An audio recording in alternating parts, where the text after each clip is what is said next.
Anyway, now Kamala is live with Oprah. She's going live right now with Oprah. Hey, everybody! Good evening! Boy. This is literally just the Oprah Winfrey show. Thanks for joining us. Everybody on screen, thank you. Thanks for joining us for this very special event, Unite for America!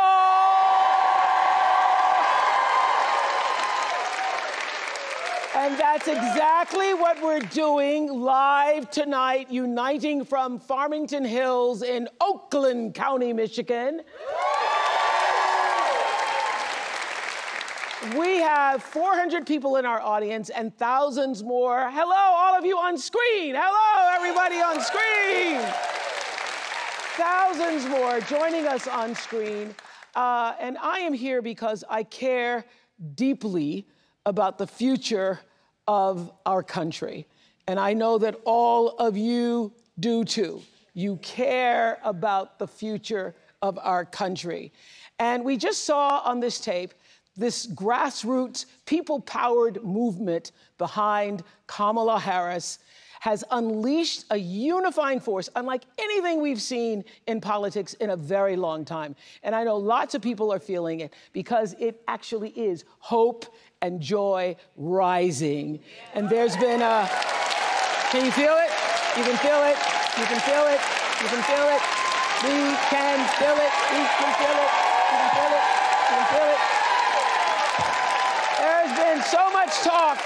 There's been so much talk about that word joy, and I think it's such a good thing because it means that there is a real feeling of optimism and hope, making that comeback, as Michelle Obama said, for this new day that's no longer on the horizon. The new day is actually here. We're in it. We're living it. So let me tell you how this event began. I was on the phone with Joteka Edie, founder of Win with Black Women.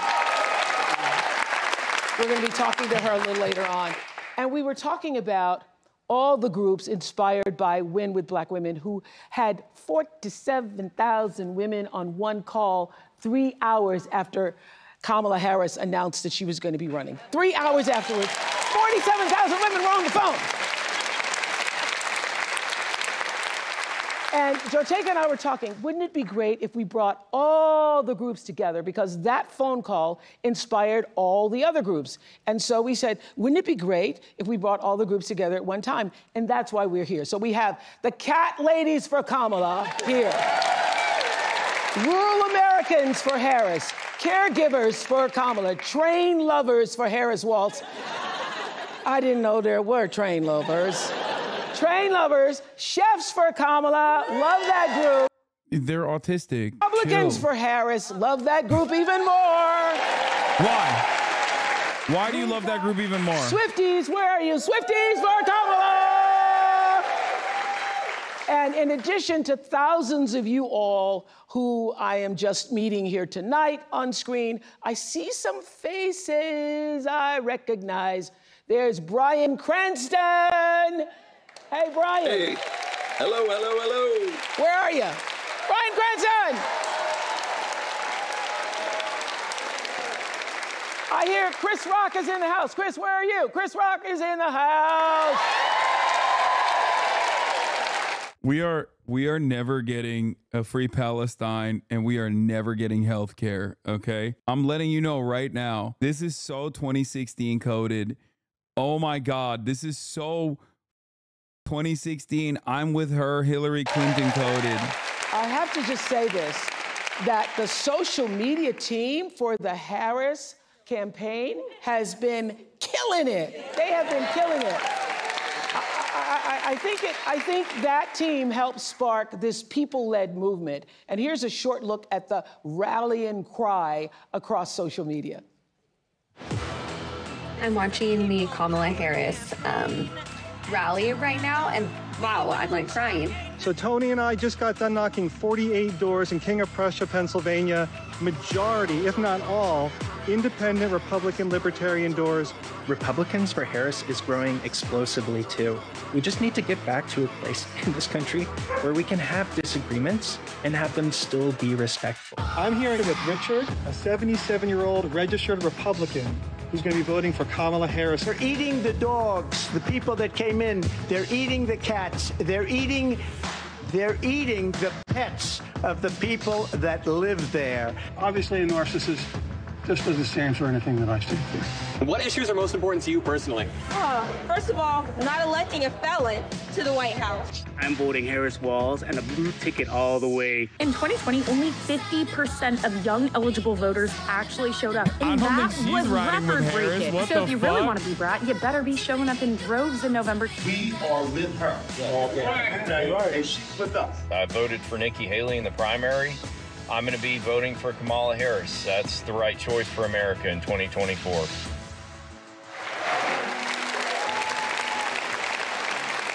Let me tell you, it is about character, and it's about decency and respect, and all the things that How come I'm not on this? Why do you think? what it means to be an American citizen and pursue the American dream. And if that is important to you, I hope whether you are a Democrat or a Republican or somewhere in the middle, you will choose to vote your values. As long as you're not Arab or care about Palestinians, or if you're like a leftist, or if you care about like genuinely improving the conditions of the working class, then it's not for you.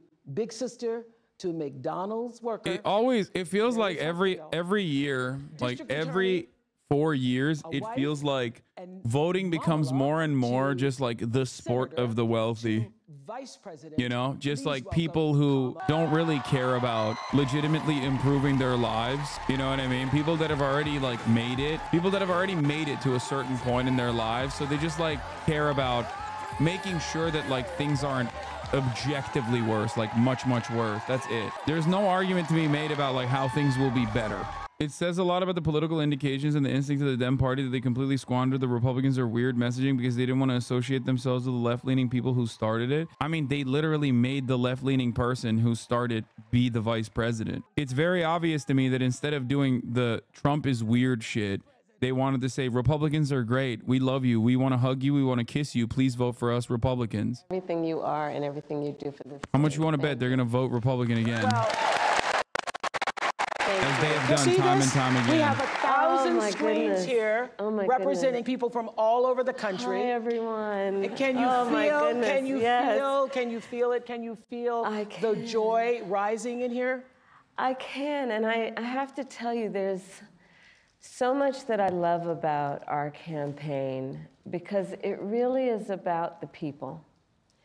And I look around at these screens, Oprah, I look at who's in the room, and this is America. Do you honestly think addressing any of what you just said would be the best possible position to be elected? What, like offering people immediate improvements to their material conditions? Yes, that's what democracy is about. The talking about. This movement that is about reminding each other that we have so much more in common than what separates us is so critically important. And this is about the strength of who we are as Americans.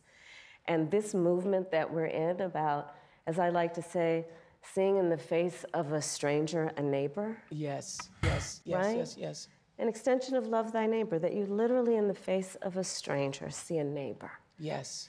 And approach each other with that level of dignity and grace and kindness. Well, that's exactly what happened with the Win with Black Women. I know you've known Joe Taker for many years. Thank you, my That's dear. exactly what happened.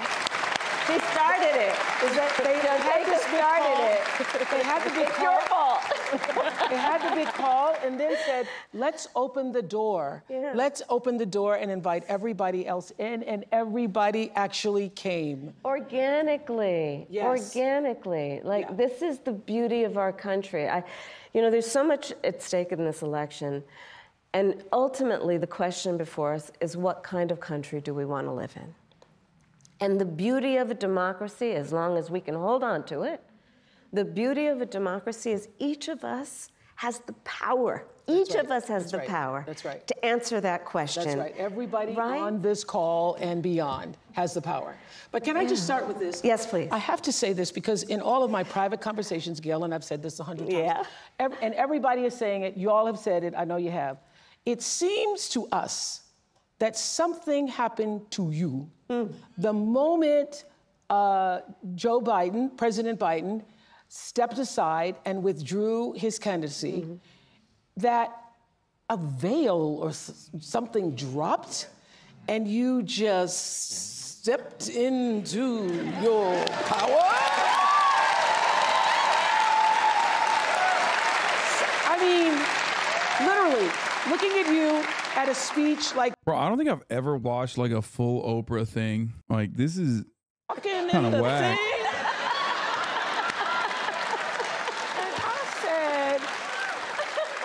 What happened to you?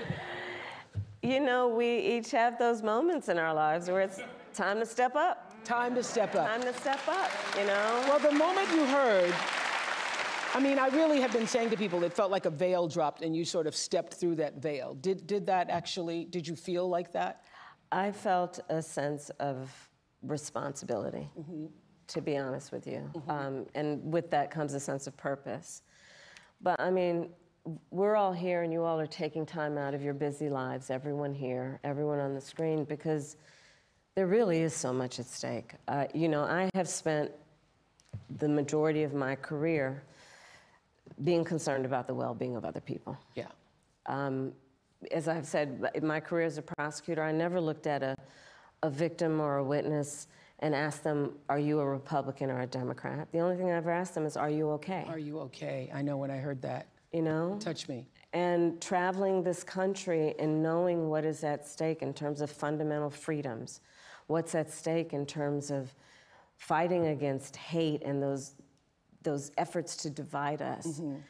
And I do know that I'm in a position to do something about it. So I felt a great responsibility.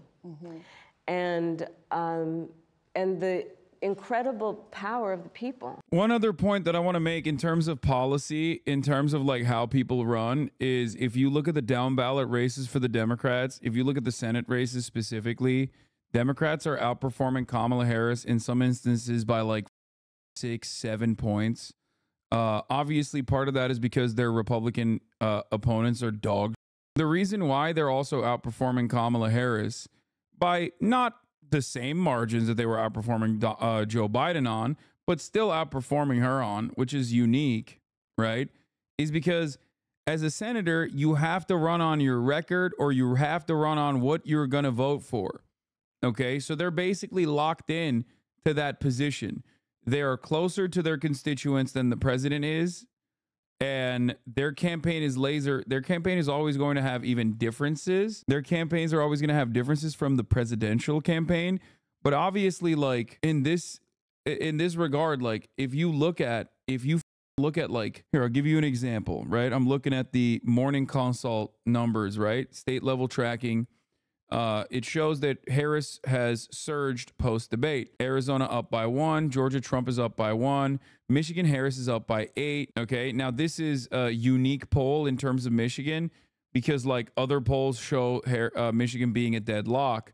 I thought Michigan was like around up 8, but I found out that Michigan is actually much closer in other polls. But when you look at Michigan, when you look at Slotkin in Michigan is up by 14 points, okay? Oh, immigration? The border.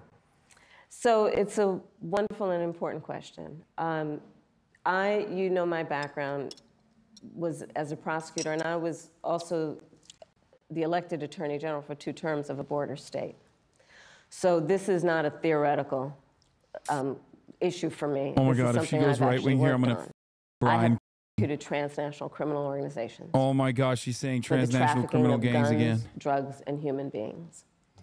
I take very seriously the importance of having a secure border and ensuring the safety of the American people. Sadly, where we are now can be traced most recently back to the fact that when the United States Congress, members of the Congress, including some of the most conservative Republicans, came up with a border security bill. I want to. Here's what the border security bill would have done. I'm perishing. 1,500 more border agents. I hate this. Let me tell you, those border agents are working around the clock.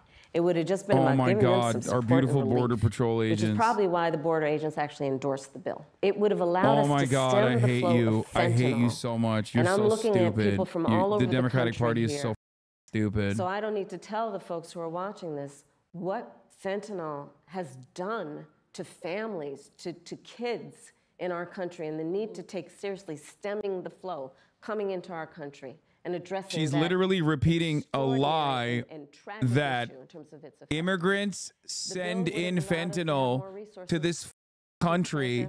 This is so stupid. It is so dumb. You are stupid, dude. You're just a stupid person. You're not just a cowardly person. You're stupid. Okay? It's not even true. It's a baseless. Does he prefer to run on a problem instead of fixing It's a baseless claim made by Republicans that is immediately disproved by the reality of the matter.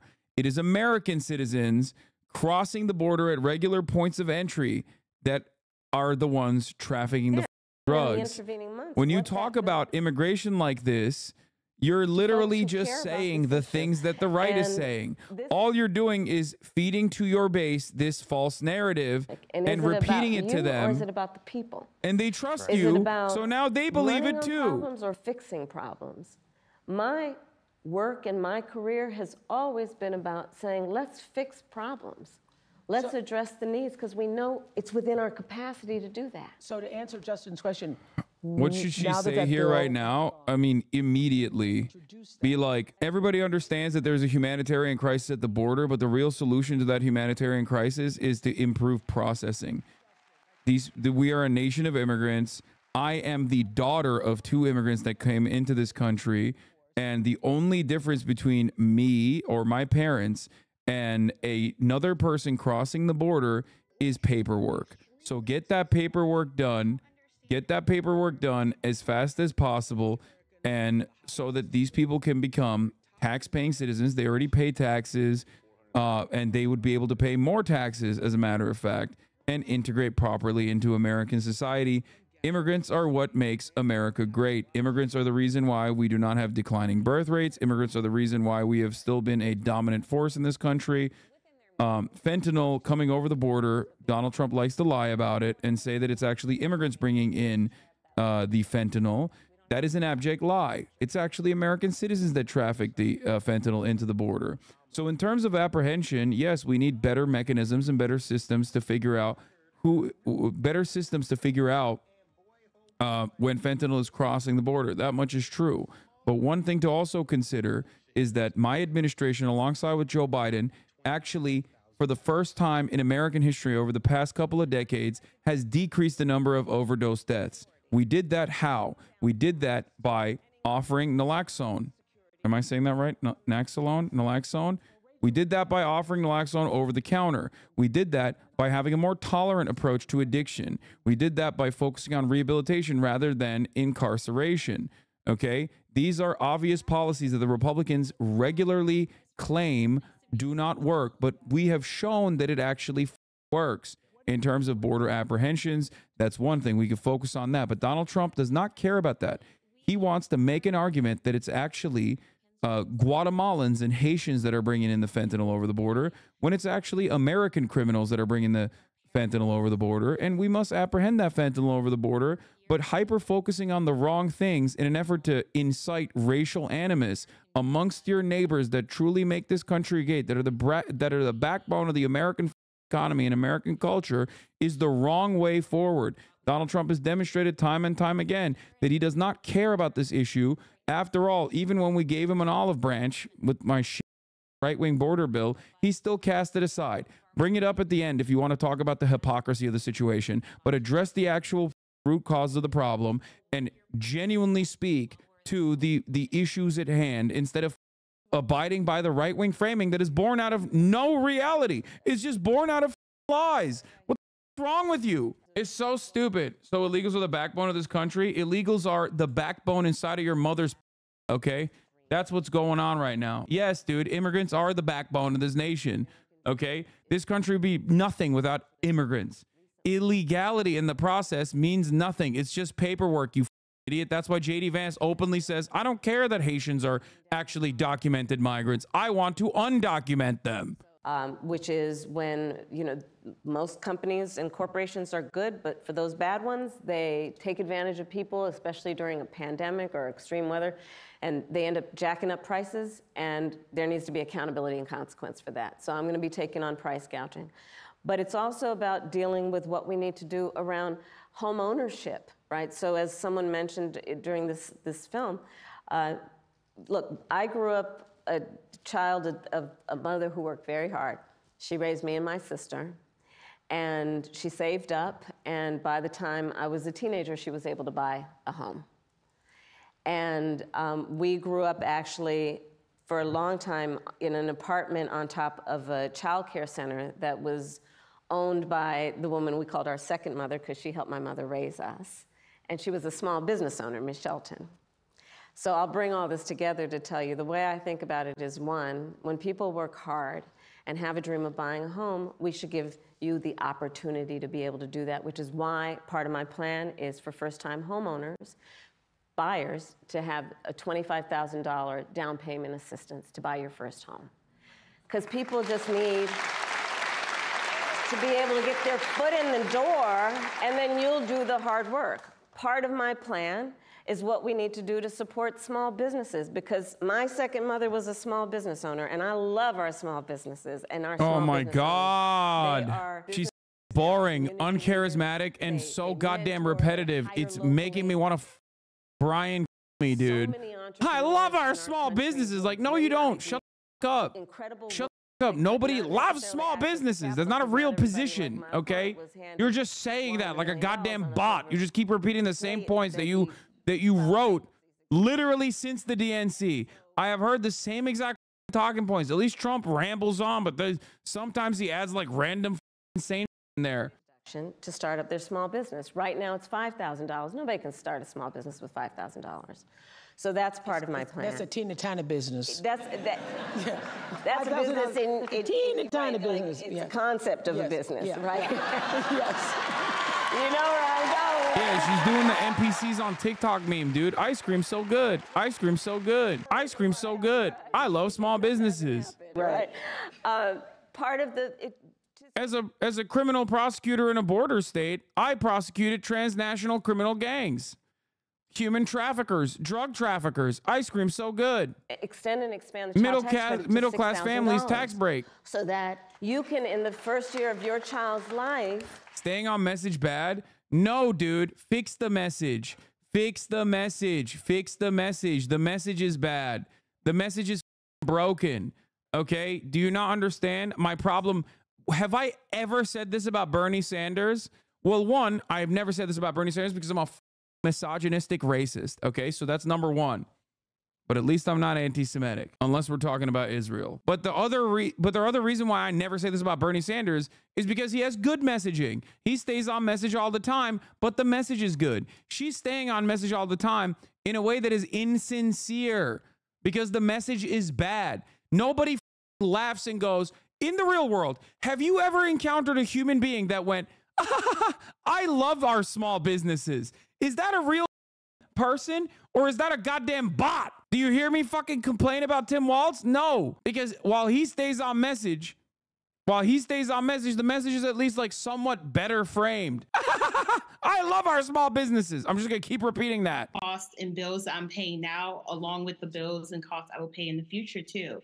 And so everything just has a cost and everything is so expensive. Bro, aren't many voters bots though? Yes, but not in that kind, okay? Dude, yes, a lot of voters are stupid, but even stupid people recognize what kind of pain they're feeling, okay? And if you're a stupid person who feels a lot of pain in terms of like affordability, okay? And you got a person running for president that goes, I love our small businesses. You're going to be like, what you saying? Rent is up 10% year over year. My landlord is me right now. Okay? What do you mean I love our small business? Who gives a shit?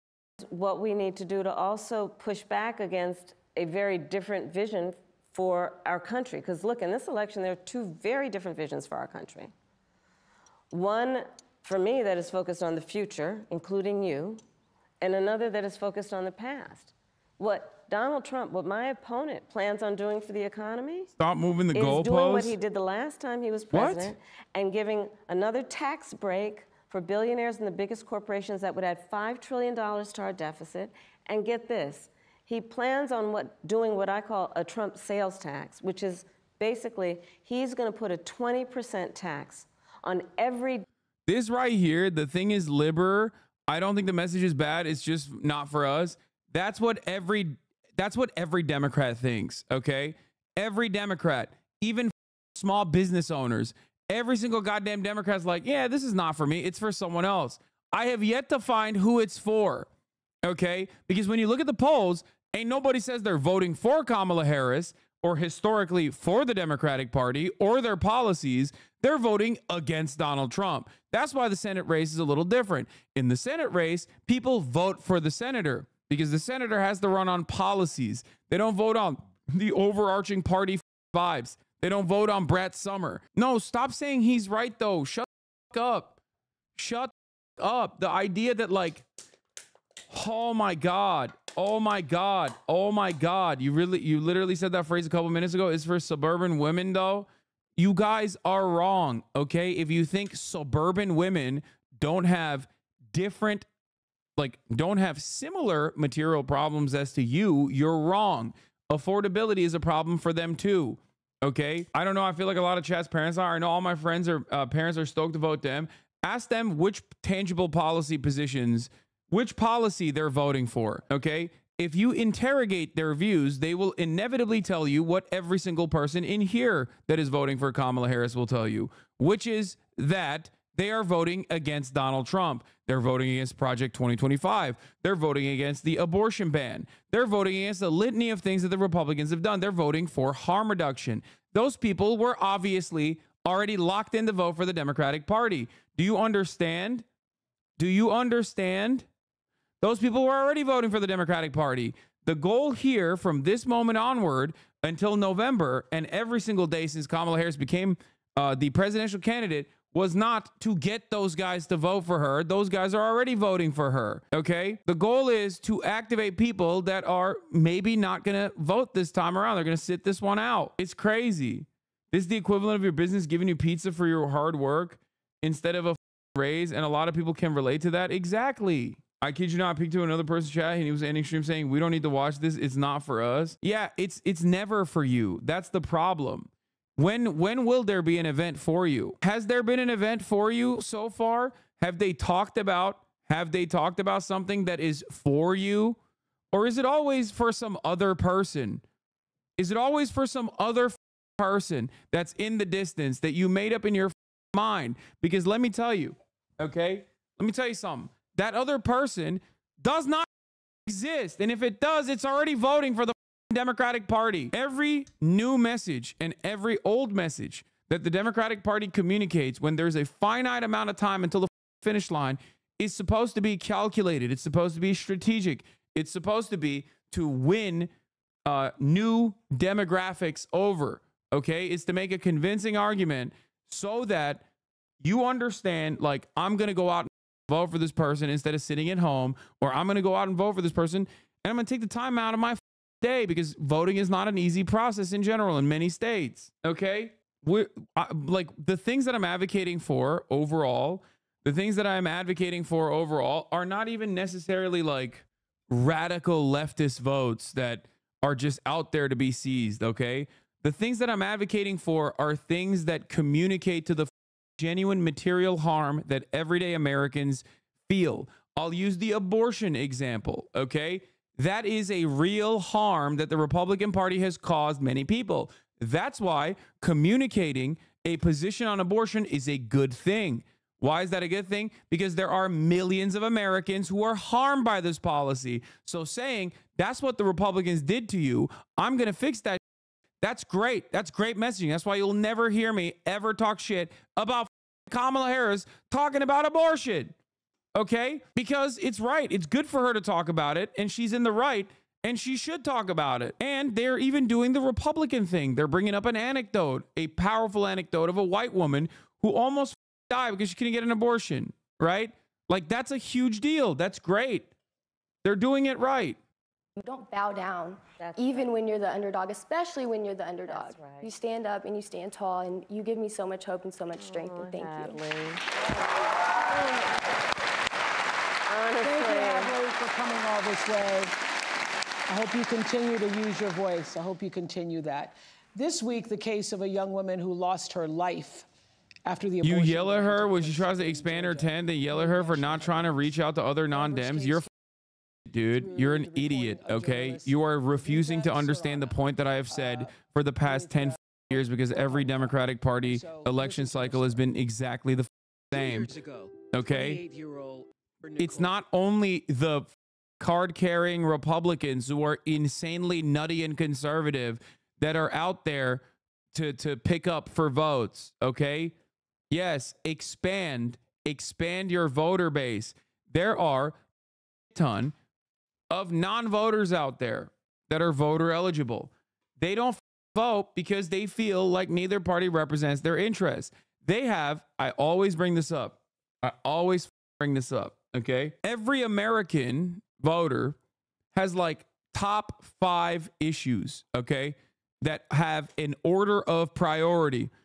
The job of the Democratic Party analysts and the Democratic Party staffers is to figure out what those top 5 priorities are, not just simply by looking at polling and being like, "Ooh, they hate immigrants, so I guess we also have to hate immigrants too." But specifically in terms of economic policies, look at where they are hurting and address that problem with some kind of policy. Okay? Stop comparing this to Bernie Sanders. That is a primary race. If you think a primary race within the Democratic Party is identical to a general race, you don't know anything about politics. Yes, Bernie Sanders failed to activate non-voters in a primary race, dude. Yeah. Why don't you compare it to a person who did do that successfully, a black man, as a matter of fact, in 2008? How did he do that? He did that by communicating progressive policies. I wish she was being like FDR. She's not trying to be like FDR at all. Loved by a family, a strong family. And we would have done whatever to get my baby, our baby, the help that she needed. When ProPublica came to my home, I pushed them away. No. But Kavithia, she was persistent. She said, it was something that you needed to know. You have to hear me. Women around the world, people around the world need to know that this was preventable. 2 years later, after speaking with my daughters, because I lost strength, I lost hope, you're looking at a mother that is broken. Mm-hmm. The worst pain ever that a mother, that a parent could ever feel. Her father and myself and the family, you're looking at it. Well, we appreciate so deeply you being here. And we're all watching you hear that tape and those words. We know how re-traumatizing that is and the strength it takes for you to be here to tell your story. And we deeply appreciate it. And I have to ask you, as her sisters, how are you coping? And what does She's one of the 2 people whose two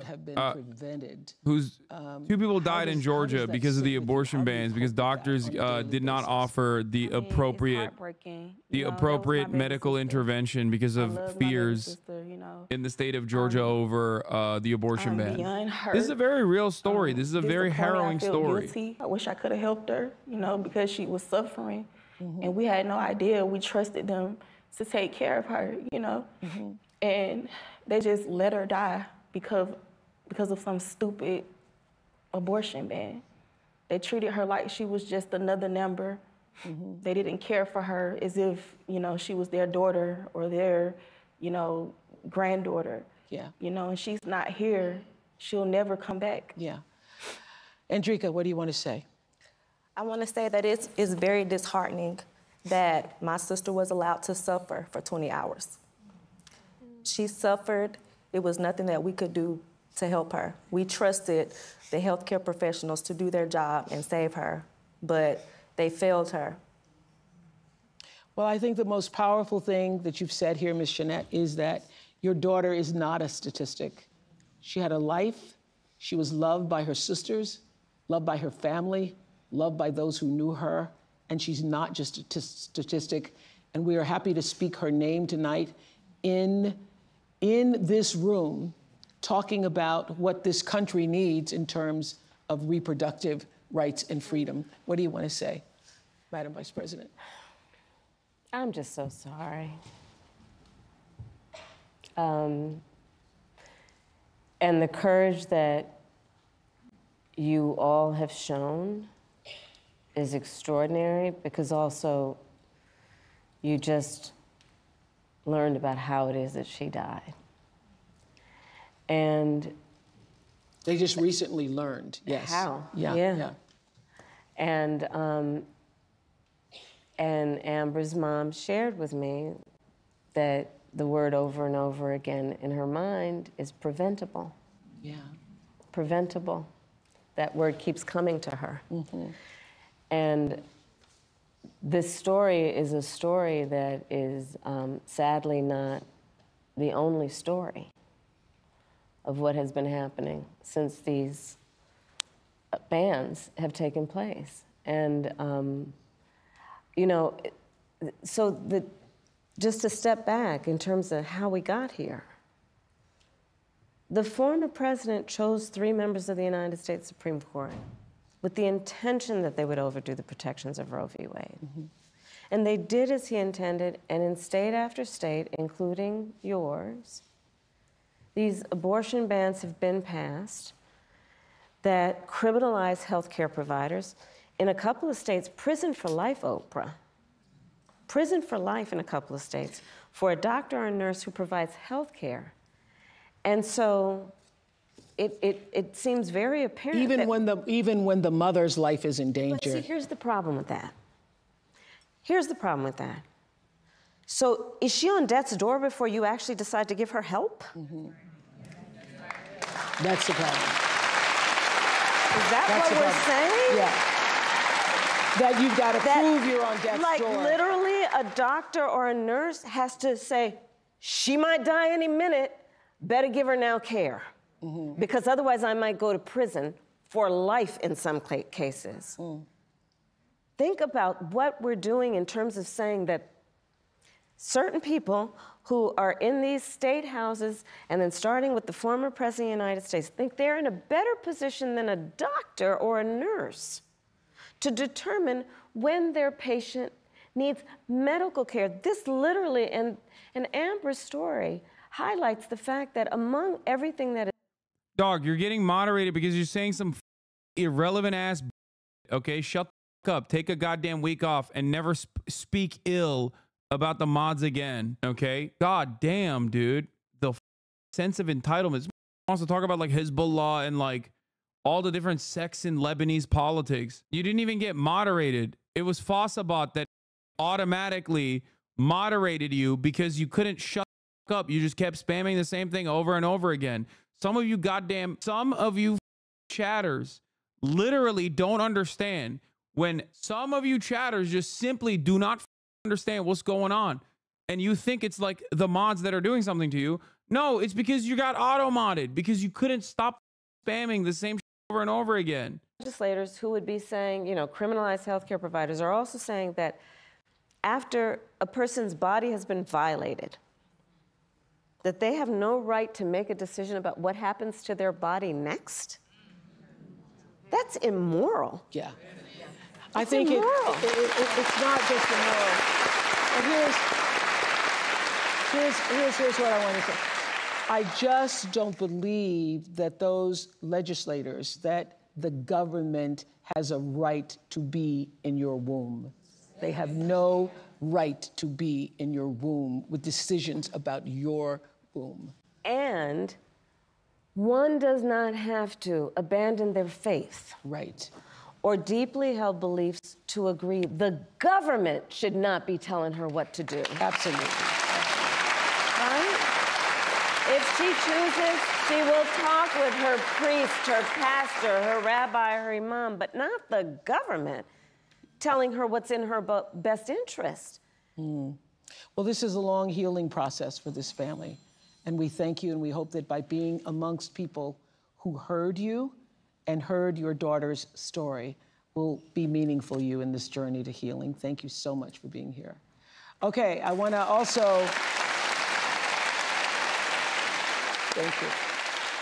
I want to hear from Star Walker, who is a campaign engagement organizer in Milwaukee, one of my hometowns, Milwaukee. Hi, Star. What's going on in Wisconsin? Hi, Oprah. Hi, Madam Vice President. We are fired up here in Wisconsin. I'm an engagement organizer, so I'm focused on within their personal networks. As friends, family, teammates. Yeah, and by empowering people to leverage their relationships, we amplify their voices and deliver progress.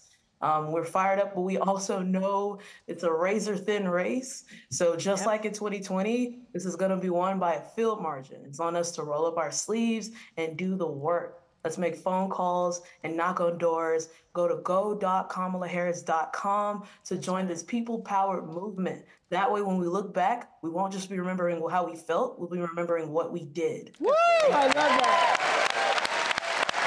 I love that.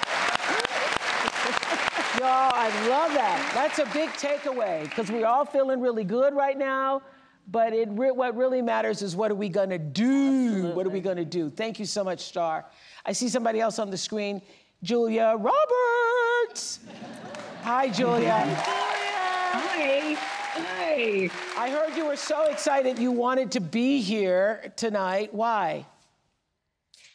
Well, first of all, Oprah, thank you for hosting this, because I guess if I started a voting club, it would be conversationalists for Kamala. Yes. Because to talk, to listen, to be heard, to have this back and forth is so unique in this campaign to beautiful, wonderful Kamala Harris, who I've had the good fortune of knowing for many years.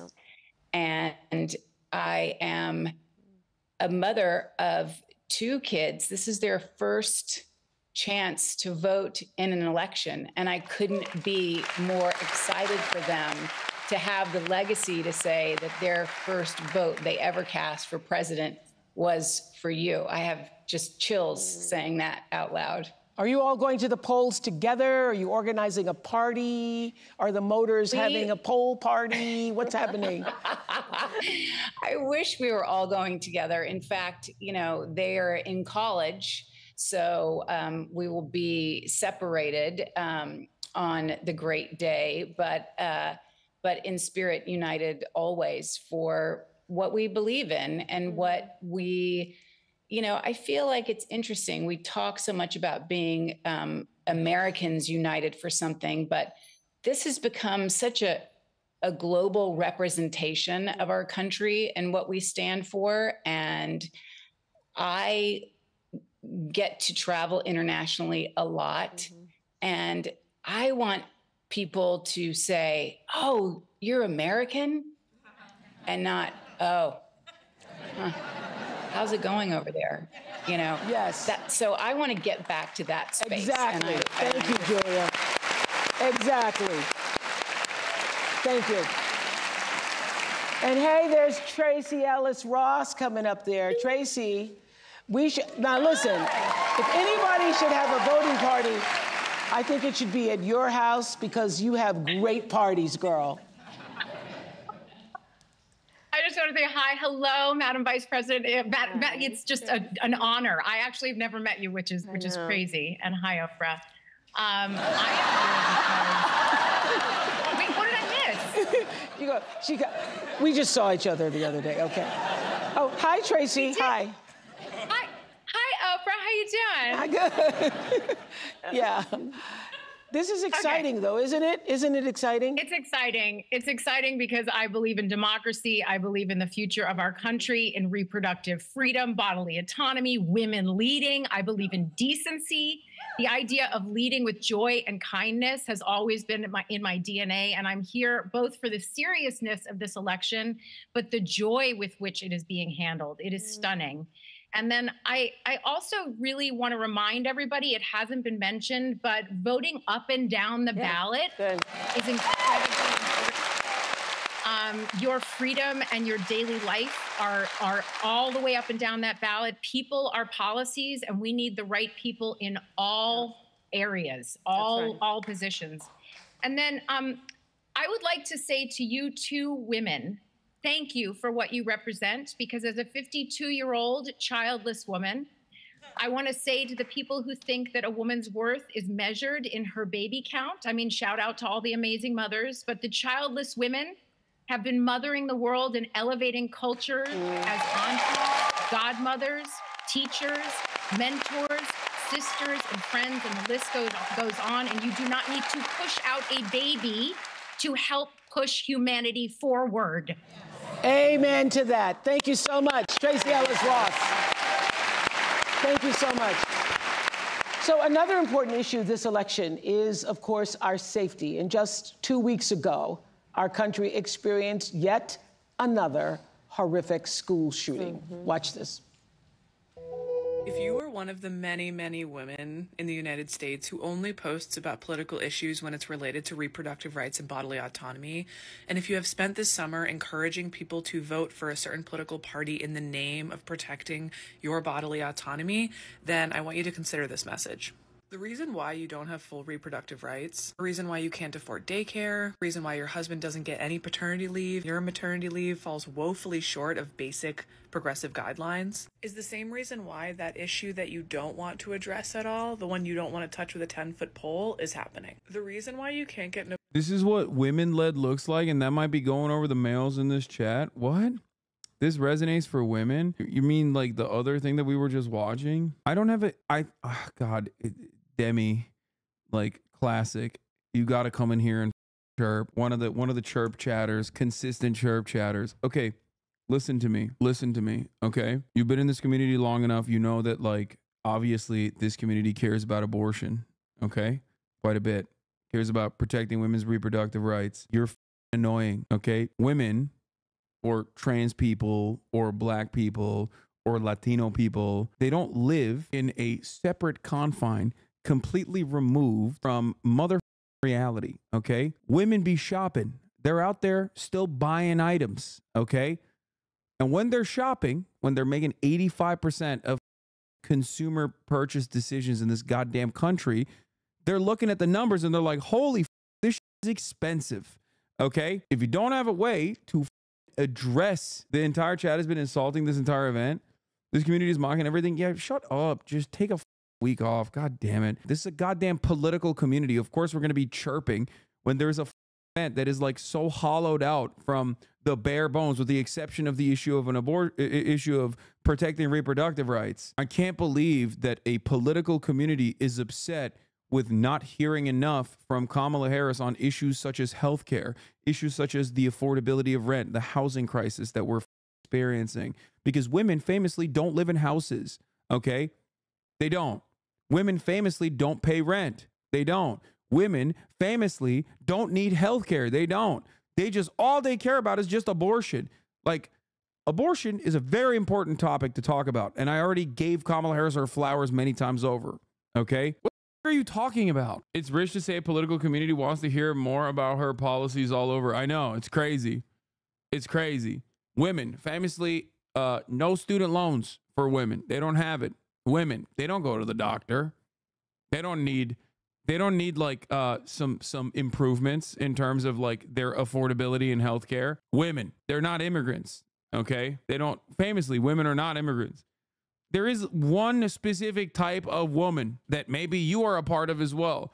If you listen to this, okay, and you're like, this is everything I wanted, what the fuck are you talking about? You know who that specific type of woman is? A very wealthy white lady. okay? And you might be that, and that's fine, okay? But that's it. That's literally it. You were just like, no, this is just for wine moms, dude. God damn. Wine moms whose husbands are voting for Trump anyway. You got nothing in here for poor people. You got nothing in here for working class issues.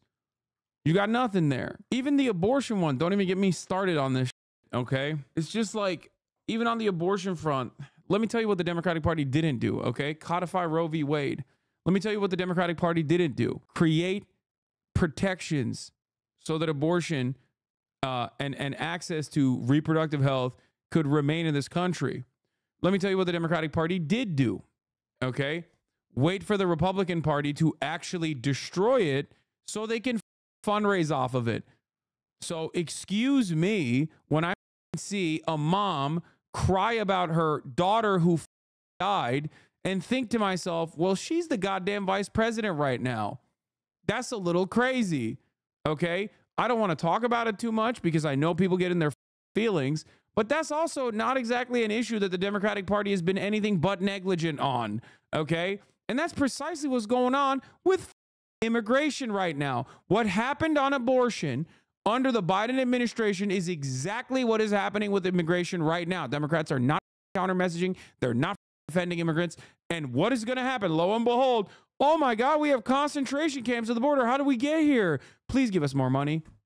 I'm Nancy Pelosi, and I really, really find it abhorrent that these concentration camps were built at the border and that we have done mass deportations. Please send me $14 right now so we can stop the Republicans next time around, okay? God damn, dude.